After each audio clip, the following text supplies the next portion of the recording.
Olá, tudo bem? Eu sou o Douglas Ferreira e esse é o Business Cast da semana. Hoje nós vamos falar sobre o setor imobiliário, sobre todas as demandas para este setor, sobre as dificuldades, os desafios, as mudanças legislativas que vão impactar aquele que com muito sacrifício construiu seu patrimônio, hoje tenta alugar. Tem gente, inclusive, que depende exclusivamente do aluguel para sobreviver e muitas vezes encontra dificuldades, como por exemplo, o inquilino resolve não pagar. Então, para falar sobre tudo isso, a gente trouxe quem entende do setor imobiliário e está à frente da instituição que congrega todos os corretores de imóveis do estado do Piauí. Eu estou falando do presidente do Cresce, o nosso querido amigo Pedro Nogueira. Tudo bom, Pedro? Tudo bom, Douglas? Exatamente, estou aqui para... É bom tê-lo aqui com a gente mais uma vez, viu? Eu que agradeço. Né? Já faz um tempinho, de lá para cá muita coisa mudou, né, Pedro? Muita coisa mudou. Inclusive aqui em Teresina, Douglas. O que nós temos de mudanças aqui no setor imobiliário? Então, Douglas, atualmente, como você muito bem trouxe, eu trato da pauta do mercado imobiliário, sou presidente do Conselho Regional de Corretores de Imóveis aqui do estado do Piauí, também vice-presidente do Conselho Federal de Corretores de Imóveis, de assuntos parlamentares, então a gente lida diretamente com essas leis que você muito bem trouxe. As mudanças legislativas, né? Isso, no Congresso Nacional, nas prefeituras por todo o Brasil, nas Assembleias Legislativas também dos estados, então toda essa pauta concentra-se nessa vice-presidência, que tem alguns diretores também que fazem parte e nos auxiliam. E o setor imobiliário do Piauí? O que aconteceu nesses últimos 3 anos? Nós tivemos... Eu estou falando 3 anos porque você esteve aqui há 3 anos. Há 3 anos atrás, exatamente. Muitas mudanças aconteceram, muitas pautas novas. Naquela época a gente tratava da pandemia, né, o que acontecer, que a pandemia trouxe esse mercado mais digital, mais globalizado, aproximando as famílias dessa esfera das redes sociais no mercado imobiliário. Mas hoje a gente tem situações complexas aqui em Teresina para enfrentar e também no estado do Piauí, principalmente no que trata da aquisição imobiliária. Né? Quando você vai adquirir um imóvel, geralmente você tem que se preparar para aquele financiamento, para aquela entrada, e agora as famílias elas têm que se preparar para as taxas cartorárias, que infelizmente no ano passado ela teve uma majoração expressiva. Aliás, isso tem sido uma reclamação geral da questão das taxas cartorárias, né? A taxa cartorária você tem que pagar de início, à vista, além do ITBI também, que é um imposto que geralmente incide 2% do valor da sua compra, e a entrada do imóvel. Então, hoje a gente tem um programa Minha Casa Minha Vida que facilita, subsidia a aquisição da baixa renda. A gente também tem um programa do governo do estado que ajuda na entrada do financiamento em até R$10 mil. Um programa que foi aplicado ano passado, talvez seja aplicado também esse ano. E na contramão, nós temos algumas situações que podem dificultar a aquisição, principalmente na baixa renda, porque o cliente alto padrão ele sempre vai ter o dinheiro para comprar o seu imóvel, muitas vezes até à vista. Então a nossa preocupação é o que acontece na grande maioria dos casos do mercado imobiliário aqui do estado do Piauí e como, né, ator nesse processo, como gestor, né, da entidade do Cresce, dos corretores de imóveis, a gente tem essa pauta técnica a levar para que o tribunal, a Assembleia Legislativa, ela entenda, né, desse impacto que pode gerar negativamente nas transações imobiliárias. Bom, na hora de comprar é sempre bom ter uma assessoria, tanto jurídica quanto de um corretor. Correto, exatamente. É lógico que pela legislação, qualquer transação imobiliária tem que ter esse profissional para fazer a intermediação. É importante, né? A gente tem, além da assessoria jurídica, contábil, o corretor, ele faz a consultoria dos clientes para identificar realmente o perfil da sua compra, se é aquele imóvel que você pretende adquirir. É sempre muito normal as famílias, no primeiro imóvel, elas não terem ideia do que vão fazer, do que vão comprar. Eu já atendi clientes que chegam, casais com filho recém-nascido e com o primeiro emprego, querendo comprar um terreno. Né? E eles querendo sair da casa da sogra, da casa do sogro. Casa da família. Então, assim, eles vão morar no terreno com um filho recém-nascido. Aí você faz a compreensão da situação da família, da renda, e apresenta a oportunidade de um apartamento, uma casa de 2 quartos, para poder realmente iniciar a trajetória familiar e não comprometer a sua renda. Então, essa consultoria inicial o corretor faz, além, claro, de conhecer o plano diretor do município, para saber se quando você vai vender aquele imóvel, se a pessoa pode ou não construir o que ela está pretendendo naquela região. Então, toda essa tecnicidade ela é necessária do início do atendimento até o final, até a entrega do registro imobiliário para o cliente. Como é que o Cresce controla esse mercado, assim, para que não seja invadido por pessoas não credenciadas? Eu sempre digo que o Cresce não protege o corretor. Às vezes as pessoas confundem, né, o Cresce com uma entidade sindical e associativa. Quem protege o corretor é o sindicato e são as associações. Mas o Cresce protege, na verdade, a sociedade. E a nossa primeira lei, que é a Lei 4.116, depois da 6.530, ela foi feita pela população, solicitada aos deputados federais e senadores, para que o corretor de imóvel que fosse tratar das intermediações imobiliárias tivesse um curso, o TTI, e aquele curso fosse registrado em um conselho. Aí é que o conselho entra. Exatamente. Então a gente analisa se aquela pessoa que está solicitando a entrada no mercado imobiliário tem o perfil de ser corretor pelo curso, diploma, e se não tem nenhum processo de estelionato, algum crime cometido, e aí ele está apto a exercer a profissão. E durante o exercício da profissão ele não pode cometer nenhum delito, nenhuma transação de falta de ética, né, profissional, que ele vai ser processado no conselho. Quer dizer que quando o corretor é vítima, no caso, tem que recorrer ao sindicato ou à associação? Ao sindicato e à associação. Mas óbvio que o Cresce se coloca à disposição também para auxiliar, nós temos um corpo jurídico também disponível, e muitas vezes entramos com amicus curiae de causas específicas dos corretores, que possam ter repercussão geral, principalmente quando trata-se de comissionamento não pago.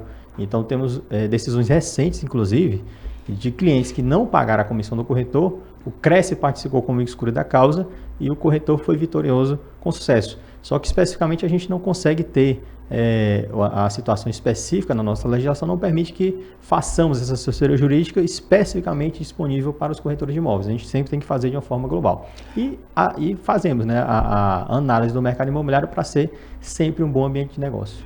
Pedro, a propósito dessa comissão do corretor de imóvel, tem um caso que a mídia deu pouca atenção, mas que me chamou a atenção em especial. O ex-banqueiro Daniel Vorcaro, todo mundo sabe que ele comprou um imóvel lá no litoral da Bahia, Trancoso, num valor superior, região muito valorizada, superior a 300 milhões de reais. Muito valorizada hoje. E você sabia que até hoje o corretor não conseguiu receber a comissão dele? O seu comissionamento? 18 milhões de reais. Vai receber, não tenha dúvida disso. Está judicializado, ele não pagou até hoje. Tá? A jurisprudência dos tribunais locais em todos os estados do Brasil, da esfera também no STJ e STF, ela é muito clara. Os honorários do corretor são tidos como salários. E todos os salários de um serviço prestado e trabalhado, como honorários, têm que ser pagos. Então, aquele salário é devido, eu trazendo aqui para facilitar o entendimento das pessoas, ao invés de falar comissão, honorários, falar salário, para que ele realmente receba. Então, em um momento ou outro, aquela comissão, que seja o Daniel Vorcaro que comprou, ou seja o vendedor do imóvel, ele vai ter que pagar a sua comissão para o corretor. Bom, inclusive por conta dessa liquidação, já que é salário, tem prioridade de recebimento, exatamente de recebimento, isso, né? Exatamente isso. Na legislação trata-se como salário, então prioridade de recebimento, que trata, né, da situação familiar daquele profissional. E toda essa cautela, né, é necessária, o corretor ter sempre a comprovação da autorização de venda, a comprovação do atendimento ao cliente. Aqui nós temos um caso muito emblemático no Piauí, de uma vitória recente, ainda está com mais ou menos uns 30 dias, de um corretor contra uma construtora, em que esse corretor especificamente ele vendeu um imóvel na zona rural de Teresina, uma casa de uma cliente. Essa cliente queria comprar um apartamento na Zona Leste. O corretor ofereceu, além de vender o terreno da cliente, ele estava vendendo um apartamento. Então a conexão ela existia de atendimento do cliente. O corretor negociou melhores condições com a construtora e naquele momento da pandemia acabou que esfriou a negociação. 2, 3 meses depois a construtora procurou diretamente a cliente, ofereceu um desconto e ela comprou. E aí ela entrou em contato com o corretor, achando que ele estava participando do processo. E na verdade então, ele não participou. Não houve uma fé dela, né? Não houve uma fé dela. E aí o corretor entrou na justiça e pouco mais de 8 meses, o juiz inclusive, é uma decisão bem emblemática, porque o juiz ele não permitiu nem ter audiência de instrução. Ele disse que tinham tantas provas que a decisão dele estava clara, líquida e certa dentro do processo. E assim ele fez a decisão, a comissão deveria ser paga, os honorários advocatícios do corretor também, do advogado também naquela causa. E obviamente cabe recurso, mas é uma situação fato, né? Já são vários processos que nós temos nessas situações e claro, a gente chama a atenção sempre o corretor ter a prova cabal da sua transação imobiliária. Vamos falar um pouquinho sobre o crescimento desse mercado no Piauí, não só Teresina, mas no Piauí como um todo, e essas oportunidades de negócio dentro do mercado imobiliário. O Piauí, assim como no Brasil, a profissão corretor ela tem tido um destaque, tem tido um grande diferencial nesses últimos 4 anos. Então, muitas pessoas estão se inscrevendo, são recordes de inscrições todos os meses de novos profissionais corretores. Se inscrevendo nos cursos, você está falando? Já no próprio CRES. No próprio CRES. No próprio CRES. E efetivamente identificamos essa situação de uma consequência que as pessoas estão identificando, que o potencial do mercado imobiliário. O mercado imobiliário a gente trata da compra e venda, da locação, da incorporação. Tem um mercado imobiliário forte, ultimamente agrícola, as transações imobiliárias agrícolas. Então, todo esse potencial de avaliação de imóvel está sendo identificado e, obviamente, as pessoas estão buscando uma nova linha de trabalho dentro da corretagem imobiliária. E aqui no Piauí não é diferente. E nós identificamos o sul do estado com grande potencial econômico. Inclusive, muitas pessoas que investem no sul do estado vêm residir em Teresina com sua família e têm investido aqui no município de Teresina. Parnaíba também tem tido um destaque fenomenal, o litoral do estado, a região ali de Parnaíba. Talvez seja hoje, né, em números, ou em percentuais, o município que mais cresça percentualmente dentro do mercado imobiliário. Parnaíba, não tenha dúvida disso. Picos é um polo muito atrativo econômico. A gente sabe que o metro quadrado, aquela principal avenida de Picos ali, é um dos metros quadrados mais caros do Nordeste, quiçá do Brasil. Né? Então, é realmente algo que valoriza. Né? Você está falando ali na São Sebastião? Na São Sebastião. São Sebastião. A São Sebastião tem metro quadrado de R$30 mil. Você não encontra isso aqui em Teresina. Ainda não. Mas, assim, isso não é especulação, esse boom é recente, né? Esse boom é recente. E tem a especulação, que é prejudicial, mas lá é a compra efetiva, porque aquela compra vai dar um resultado positivo no comércio daquele cliente. Não é especulação. Não é especulação imobiliária, é realmente algo... Geralmente, quando você faz uma compra imobiliária, é porque você vai ter um retorno do investimento. E esse retorno, lá em Picos, ele acontece. Quando não tem o retorno, é uma especulação imobiliária. É assim que a gente trata. Na região dos Cerrados? Cerrados, né, como muito metrô sul do estado, naquela região Baixa Grande do Ribeiro, Uruçuí, Bom Jesus, Sebastião Leal. São municípios que têm potencial agrícola e pecuário. Né? A região de Bom Jesus ali tem pessoas de outros estados que eu conheci recente numa visita, inclusive influências, né? O Tiringa está investindo lá em Bom Jesus. Tiringa também? Tiringa investindo, o Charles, né? Não sei se vocês conhecem, que Sim. são influências digitais, estive com eles, comprando terras, porque argumentando que para a agropecuária a água é muito importante. Para a pecuária, né? A água é muito importante e a água é de qualidade naquela região e tem água em abundância. Então, ele comprando terra justamente para criar a criação de gado. Então, todo esse potencial que o nosso estado tem, ele precisa ser valorizado no sentido de facilitar o empreendedorismo, facilitar que as pessoas possam empreender para gerar emprego, gerar renda. Nada melhor do que dinheiro no bolso do cidadão, trabalhador. As pessoas, a gente tem uma discussão da escala 6x1, que é uma discussão, entendo mais até do que política, do que realmente prática e efetiva economicamente. E a gente precisa entender que as pessoas, elas querem trabalhar. Hoje, eu não consigo contratar um funcionário de férias mais do que 10 dias. Aquele funcionário tem que tirar no mínimo 20 dias de férias. Mas se ele quiser trabalhar, ele quer trabalhar. Ele não pode ser contratado. Às vezes até pagando o triplo do salário que ele receberia. Não pode, a lei não permite. Então a gente tem que... É um entrave, né? A gente tem que destravar se a pessoa quer e tem condições de trabalhar, ou efetivamente ela pode sim ganhar um salário maior, fazer o seu trabalho e dinheiro na mão do trabalhador, meu amigo, é a economia girando. Agora, Pedro, você falou aí de algumas regiões do litoral, falou da região sul, região dos Cerrados, Teresina, mas que já estão com os mercados consolidados, né? Sim. E as tendências? O que tá vindo por aí que ainda não está muito visível para quem quer investir? Eu vou tratar, a gente tem uma pauta muito forte, Douglas, no Congresso Nacional, do COFES, do sistema COFES Cresce, ao qual eu faço parte, lidero essa caminhada. E nós tínhamos aprovado uma PEC para o Piauí, viu? Uma PEC, é uma proposta de emenda constitucional número 3 de 2024. Que reza recente. Sobre o quê? A gente, uma PEC de uma página só, aprovamos na Câmara em 2 turnos, fomos para o Senado, ainda no final do governo Bolsonaro, E lá no Senado, infelizmente, teve uma polêmica, que essa PEC ela quer extinguir terreno de marinha. E eu vou deixar bem claro, gente, terreno de marinha não pode se confundir com terreno beira-mar e nem com terreno beira-rio. Qual é a diferença, então? O Teresina não tem mar, todo mundo sabe. Sim, mas tem terreno de marinha. Marinha. Então, deixar bem claro isso. A palavra marinha não tem nada a ver com o mar. Que é um recuo na margem dos rios, né? É exatamente isso. Então, os rios federais, para facilitar o entendimento, os rios federais e as áreas beira-mar, em sua maior maré enchente, que foi constatada em 1970, 1980, através de um sistema fotográfico, aquela área que hoje já é totalmente urbanizada e habitável é da União. Então, resumindo, você não é dono do imóvel, quem é dono é a União, mas você tem um direito de como propriedade for, né? Então, por que isso existiu? Ainda na época do Império, as invasões estrangeiras elas aconteciam por barco. Não existia avião naquela época. E essa lei ainda é da época do Império. Então, para evitar a invasão de nações estrangeiras, essas áreas aonde a maré mais alcançava ou o Rio Federal chegava a se aproximar, para impedir que o estrangeiro atracasse, essa área era protegida e da União, certo? Então, hoje ainda permanece. Então, o Teresina Shopping, metade do Teresina Shopping é terreno da União.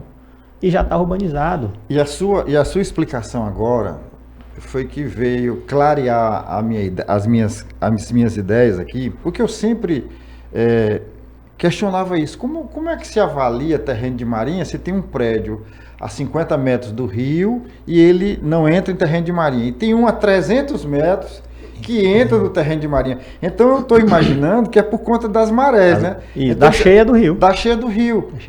Da cheia do rio. Então quando o rio pode ter uma parte aqui mais alta, mais próxima do rio, que não está incluso. E em Teresina, esses prédios, esses condomínios aqui no caso de Teresina, nós temos 2 rios federais. Parnaíba, que limite entre 2 estados, e o Ipoti, que nasce no Ceará e termina aqui no Piauí, certo? Então, todas essas áreas limítrofes, esses 2 rios, as suas maiores marés, as suas maiores cheias, desculpem, são áreas de terreno da Marinha. Então, você precisa, como proprietário daquele imóvel, fazer um pedido à SPU para regularizar e todo ano pagar foros e, quando da sua venda, pagar laudênios para a União. Então, é um imposto a mais, é como se fosse um IPTU dobrado, né? O IPVA. Pronto. E tudo que você vai fazer naquele imóvel, você precisa de autorização da União, que é mais uma burocracia. Aí, por que queria beneficiar aqui o Piauí? Por esse sentido das cidades limítrofes aos 2 rios, mas mais ainda, na região que você me perguntou, qual é o grande potencial do nosso estado ultimamente no mercado imobiliário? Cajueiro da Praia e Barra Grande. E praticamente Barra Grande inteira, aquele povoado, é terreno de marinha. E lá nós temos hoje uma situação de completa insegurança jurídica. O estado querendo regularizar, o município que tem o poder, realmente o cordão de regularizar, a União dona. Então, assim, ninguém é dono, nem as pessoas que estão lá, e ninguém consegue regularizar. E por isso que existe hoje, inclusive, o crime organizado estabelecido naquela região. Até difícil para o CRES fiscalizar aquela área. A gente sempre pede apoio da Polícia Militar quando dá nossas fiscalizações, porque é necessário. Então, assim, isso gera insegurança jurídica, as pessoas não conseguem financiar imóvel, não conseguem empreender na região. Você, para comprar um imóvel, sempre é muito mais caro, por isso que Barra Grande é cara. É difícil de você comprar. Você não disponibiliza o município para a maior parte da população, disponibiliza para a elite, né, óbvio. Então, assim, como reverter isso? Uma simples aprovação de uma PEC. Só que essa PEC ela foi polemizada, porque terreno de preservação ambiental permanece. Então, todas as áreas beira-rio, 50 metros, e beira-mar, maré cheia, 30 metros, permanecem públicos, não é da União, é público, as pessoas têm que acessar. Mas, por uma polêmica de escolha de relator, o sistema COFES-CRES escolheu um relator para facilitar a sua aprovação, que foi o Flávio Bolsonaro. E na escolha do Flávio, infelizmente, politizaram esse projeto. Eu tenho que ser claro aqui e trazer realmente o tema de forma pragmática. E nós tentamos a todos os custos convencer os deputados que hoje, antes da oposição, hoje da situação, os senadores, no caso, a entenderem a nossa propositura. Fizemos ajustes no projeto, o relator acatou nossos ajustes, mas o projeto chegou, inclusive, ano passado, a ser colocado para pauta, mas retirado pelo Davi Alcolumbre de pauta. Então, são muitas polêmicas no nosso país que são politizadas de algo que mas pode ajudar bastante a população. Mas é só questão política ou é essa confusão entre terreno de marinha e... Terreno de marinha é muito claro. Terreno de marinha não é área de preservação. Eu digo na cabeça deles lá do... Não, eles entendem. Já foi esclarecido isso? Foi esclarecido. E na época, até o Neymar estava lançando um projeto em Mangaratiba, era aqui no litoral do Nordeste, em Alagoas, e também entrou nessa polêmica com a Luana Piovani, trazendo aqui de fato, né? E aí polemizou toda a situação que o Neymar estava privatizando a praia e o Neymar estava patrocinando esse projeto. Eu nunca vi o Neymar, conheço só por televisão, e realmente é um projeto do Sistema COFES-CRES com outras entidades, desde o seu nascedouro. Então, politizaram, infelizmente, algo que a nossa população aqui iria ser beneficiada, né, com novas proposituras no litoral do estado, que é a região que mais cresce e tem grande potencial de crescimento.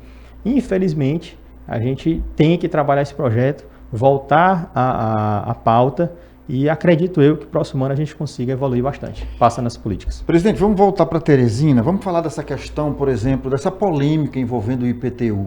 Qual é a posição do CRES em relação a isso? A posição é muito clara, desde sempre. O projeto de lei 6.066, a lei, na verdade, foi uma lei já, 6.066 de 2024, aprovada em dezembro de 2024, ela prevê majorações na planta de valores do município de Teresina. E argumenta-se que estava há 23 anos sem reajuste, mas estava tendo reajuste da inflação durante esse período, que fique claro. Então, as pessoas elas sempre pagaram IPTU, corrigido pela inflação, a mais de um ano para o outro, e atualizou-se a planta de valores. Identificamos nenhuma entidade, nós temos contato com todas as entidades que envolvem a sociedade do mercado imobiliário. OAB, CRES, Sinduscom, CRES, foi procurada para debater esse projeto tão importante para o município, seja para a área financeira do município de Teresina, seja também para a sociedade no seu direito à moradia. Então, tecnicamente nós não podemos levar a discussão antes da sua aprovação. Já fomos surpreendidos da sua aprovação, já efetivamente, e era para ter sido adotada em 2025. Como foi publicado só em 2025, pelo princípio da autoridade anual, só foi possível adotá-la agora, esse ano de 2026. Ganhamos esse ano de 2025 para discussão. Tivemos várias vezes reunidos, apresentamos nossas argumentações, nossos estudos técnicos detalhados sobre as regiões de Teresina, Zona Sul, Zona Norte, Mocambinho, Lourival Parente, Saci. Todos esses bairros nós pegamos exemplos específicos para provar por A mais B que esse aumento a população não tinha condições de pagar. E fizemos todo esse trabalho. Esse ano, o prefeito de Teresina, quando a população começou a receber o carnê, as pessoas ficaram realmente surpresas. Eu tenho casos de 5.000%, 2.000%, 100%, então assim, são aumentos absurdos. E qual foi o critério estabelecido? O senhor que teve conhecimento da lei e tudo? Nós tínhamos, o IPTU, ele é calculado. Então, assim, o imóvel, ele é analisado, o seu valor venal de venda, e sobre o valor venal é aplicado uma alíquota. Resumindo, se o imóvel vale 100 mil, o IPTU, a alíquota aplicada sobre aquele imóvel é 1%, o IPTU é R$1.000, certo? Ah, tá. Então, sobre a alíquota... por conta do valor do próprio imóvel, né? Exatamente. Então, o imóvel valia 100 mil e a alíquota era 1%. A prefeitura reavaliou aquele imóvel para 1 milhão, mas manteve a alíquota praticamente em 1%. Então, quando você calcula 1% de 100 mil é 1.000. 1% de 1 milhão... 100 mil. Aí... Não, 100 mil não, 10 mil. 10 mil. Então, assim, aquele imóvel que o IPTU era 1.000 passou para 10 mil, né, de um ano para o outro. E essa alíquota, ela que precisaria ser ajustada. Né? Por mais que realmente precisasse ter uma valorização imobiliária na planta de valores, as alíquotas elas precisavam ser diminuídas para compensar esse aumento da planta de valores. Então, não foi feita essa análise, nós identificamos e apresentamos situações que poderiam ser adotadas para facilitar a solução, né? Porque você revisar uma planta de valores é praticamente inviável. A prefeitura, em 2023, licitou uma empresa só para avaliar os imóveis e todos eles foram avaliados e pagou R$700 mil. Então, você teria que ter um custo a mais para fazer essa reavaliação. Custa-se você não reavaliar, manter a planta de valores e ajustar a alíquota. E outros estados que já fazem esses reajustes de 4 em 4 anos, porque é obrigado por lei, eles colocam limitadores. São Paulo, 10% para imóvel residencial e 20% para imóvel comercial de um ano para o outro. Por mais que a lei preveja um aumento de 100%, ele limita a 10%. E todo ano vai tendo aquele aumento limitado.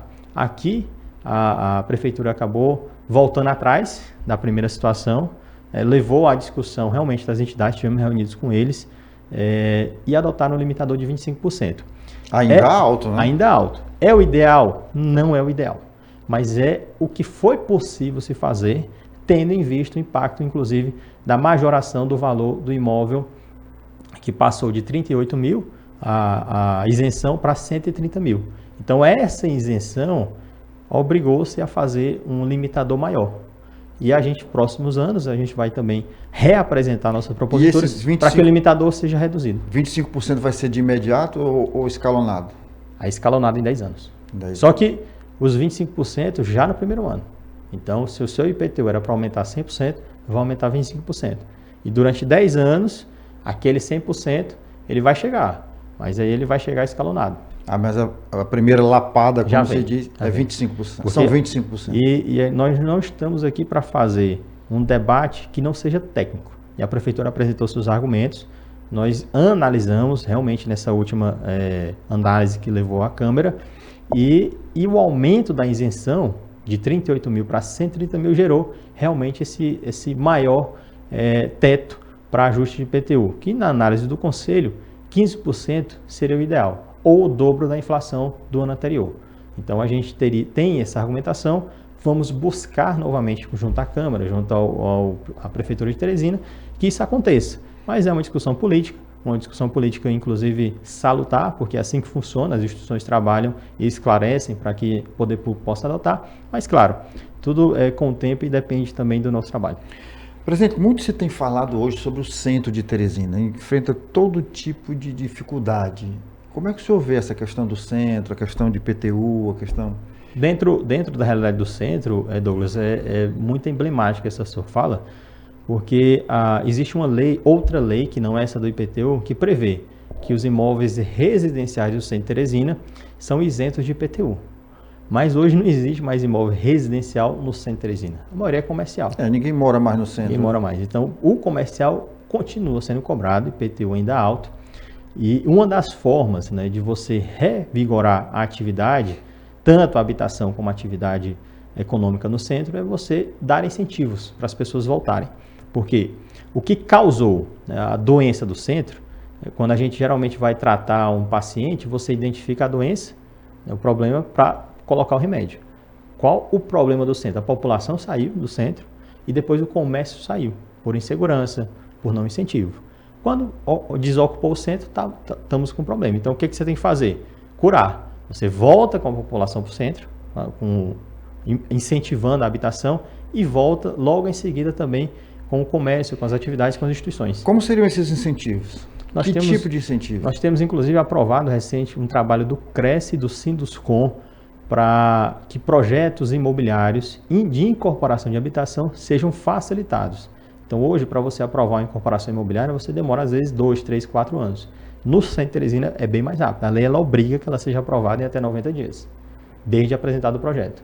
Então, essa obrigatoriedade agiliza, né, a aprovação de incorporações no centro.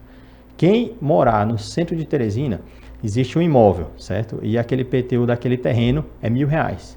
Sobre aquele terreno vão ser construídas 20 unidades de apartamento. Aí você não vai pagar sobre o valor das 20 unidades a base de cálculo de IPTU. Você vai pegar os R$1.000, dividir por 20 e cada pessoa vai pagar R$50. Será esse valor básico seria rateado? Rateado por todos. Então, é mais um incentivo. As taxas de alvará de construção têm 50% de desconto no centro de Teresina. As taxas de alvará de funcionamento também têm desconto para os comércios do centro de Teresina. Então, foi uma lei trabalhada pelo CRES, pelo Sinduscom, para que pudesse... Já em vigor? Já em vigor, ainda aprovada em 2023, já adotada a partir de 2024, e já temos hoje 5 empreendimentos em fase de finalização da sua aprovação para lançamento agora no centro de Teresina. E temos um projeto Minha Casa Minha Vida do Governo do Estado, ali onde funciona hoje o Instituto Médico Legal, na Praça ali ao lado do Diocesano, coração da cidade. no coração do centro. Então lá vai ser projeto Minha Casa Minha Vida, faixa 1, para as pessoas receberem os apartamentos e poderem morar. Projeto faixa 1, 2 e 3, né? Também a compra imobiliária vai ser permitida. Então, prédios? São prédios. Então o governo do estado... Mais de um ali? O governo do estado já fez o edital, publicou o edital, para que as construtoras se cadastrassem e fizessem, né, a concorrência para assumir o projeto. Bom, a gente passou lá pelo litoral e eu esqueci de perguntar uma coisa que é bem inerente aos imóveis de praia. Aqui no Piauí, pelo menos, é muito procurado aquelas locações temporárias. Mudou alguma coisa? Tem alguma coisa aí em vista para mudar? O Congresso Nacional, a gente hoje analisa, Douglas, são 72 projetos de leis que nós acompanhamos e que impactam o mercado imobiliário. Alguns contrários, outros favoráveis. Nesse caso específico, é um projeto número 5 de 2025, está no Senado, que ele vai alterar o Código Civil. E especificamente, ele vai alterar também uma situação da alocação por temporada. Então, atenção você que comprou um apartamento para alugar por temporada, comprou uma casa para alugar por temporada, usa as plataformas digitais para essa situação, e as famílias têm rendas hoje envolvendo essa realidade. Então, a lei hoje permite em condomínios que você alugue o imóvel daquele condomínio por temporada, desde que o condomínio permita. Então, se tiver na convenção condominial que não é possível alugar por temporada, aí realmente aquele condomínio não permite e você não vai ser possível alugar. Você vai ter que vender seu apartamento e comprar em outro. A mudança na lei, ela inverte essa realidade. Ela diz que todos os condomínios do Brasil não vão poder alugar por temporada, exceto os que autorizem. A situação hoje todos podem, exceto os que não autorizam. Um retrocesso. Um retrocesso. Então, assim, a convenção condominial, ela é quem rege aquele núcleo, micronúcleo urbano. Então, assim, tudo que é decidido naquela convenção, desde que não contrário à lei, é o que deve vigorar. E a convenção condominial, ela pode estabelecer que o aluguel não pode ocorrer naquele condomínio por locação temporada. Isso hoje é possível. Mantém-se essa segurança jurídica. Do contrário, você não permitir e o condomínio vai ter que autorizar, gera-se uma grande repercussão hoje negativa no mercado imobiliário. E nós estamos analisando esse projeto de lei, já conversamos com o senador, que ainda não está em fase, né, de aprovação, mas a gente está em fase de análise ainda pelas comissões especiais. E como não temos ainda o texto final, mas temos um texto proposto, a gente consegue fazer ajustes pontuais, inclusive esses que propomos a alguns senadores. Com relação ao despejo. Despejo judicial de inquilino em débito. Eu vou esclarecer um ponto aqui, Douglas, muito importante a gente tratar desse tema. Essa situação específica do despejo extrajudicial é o projeto de lei número 3.088 de 2020. Então, já 5 anos em discussão. Apresentada pelo deputado Hugo Leal, aprovada na CDC, Comissão de Defesa do Consumidor, com a relatoria do Celso Russomano, aprovada na CCJ da Câmara, com a relatoria da Caroline de Toni. Então, é um projeto que realmente tem amparo legal e chegou-se a uma discussão que será logo em breve levada ao Senado. Por quê? Nós tratamos hoje de 2 direitos quando você fala da propriedade. O direito de propriedade imobiliária e quando se trata de imóvel. O direito de propriedade e o direito de posse, que não se confundem, mas podem convergir. Então, você ser proprietário é você ser dono, mas não quer dizer que você tem a posse. Você pode ser dono, mas o inquilino que tem a posse. Você pode ser dono e ter a posse. Você pode morar no imóvel. E como você pode ser dono, pode ter um invasor que tem a posse. Então, na propriedade imobiliária, já existem casos específicos em que é bem mais sério, né, que é registrado em cartório, tratando aqui no linguajar popular, bem mais concreta em si. A lei do sistema financeiro habitacional, ela permite que, se você financia um imóvel, adquire um imóvel através de financiamento imobiliário pelo SFH e não paga as prestações, já na primeira prestação o banco pode tomar aquele imóvel sem entrar na justiça. Ele simplesmente lhe notifica, lhe dá um prazo para purgar a mora, para pagar a dívida. Se você não pagar, aquele imóvel já vai para leilão de imediato. Então, e o leilão... Isso já é fato. Já é fato, e o STF já decidiu que essa lei é constitucional. Isso, a decisão, inclusive, em 2024, o STF já decidiu que essa lei... E é o que faz acontecer hoje essa situação dos juros habitacional ser baixo. Porque o banco consegue retomar e vender o imóvel rápido. Então, toda essa realidade traz uma facilidade do acesso ao financiamento imobiliário. Se invertermos a lógica, o juros vai para a estratosfera, para cobrir, eventualmente, algumas situações de não pagamento dos inadimplentes. Então, a pessoa não pagou, o imóvel vai para leilão de imediato, aquela pessoa que arrematou já despeja o devedor. E é usado o valor do arremate para pagar a dívida. Então, se a gente já tem esse mecanismo como solução rápida, prática, efetiva e funcionando há 20 anos na propriedade imobiliária, por que não levá-la para a posse? E na posse eu vou tratar aqui da situação da posse. O inquilino reside, às vezes, 1 ano, 2 anos, casos específicos de 20 anos em um imóvel sem pagar o aluguel, porque você é obrigado para despejar ele a entrar na justiça. E a justiça, em muitos casos, ela não é célere, ela não acompanha a situação específica da necessidade daquele caso.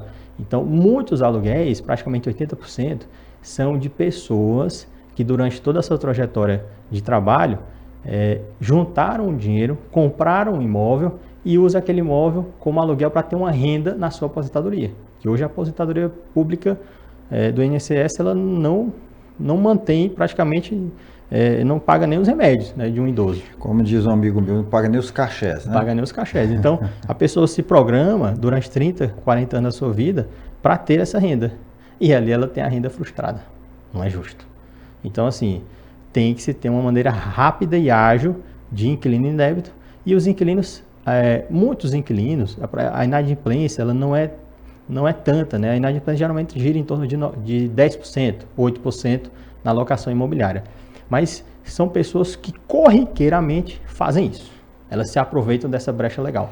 E tem casos de inquilinos que às vezes chegam para a nossa imobiliária que já estão no quarto despejo. E a gente bloqueia, né, que ele não consegue alugar pela imobiliária, porque a gente faz toda a análise, mas às vezes ele vai lá no proprietário direto. O proprietário descuida, não tem o mesmo cuidado, a mesma cautela, aluga. Não tenha dúvida, no segundo mês ele já não começa a pagar. Aí ele não paga condomínio, não paga o condomínio, o seu imóvel pode ir para leilão por débito condominial, não paga IPTU, seu imóvel pode ir para leilão por débito também tributário. Então essa lei ela prevê que a notificação ela vai acontecer se não for purgada a mora com 30 dias, sendo resumindo a lei. O inquilino tem já o seu despejo imediato do imóvel. Já gera-se um título executivo naquele caso, vai-se ao oficial, o oficial faz lá o despejo do imóvel. Então, e claro, nós temos situações sim, em que às vezes a pessoa, casos específicos, né, de empresas, escolas, enfim, que pode-se ter uma certa cautela.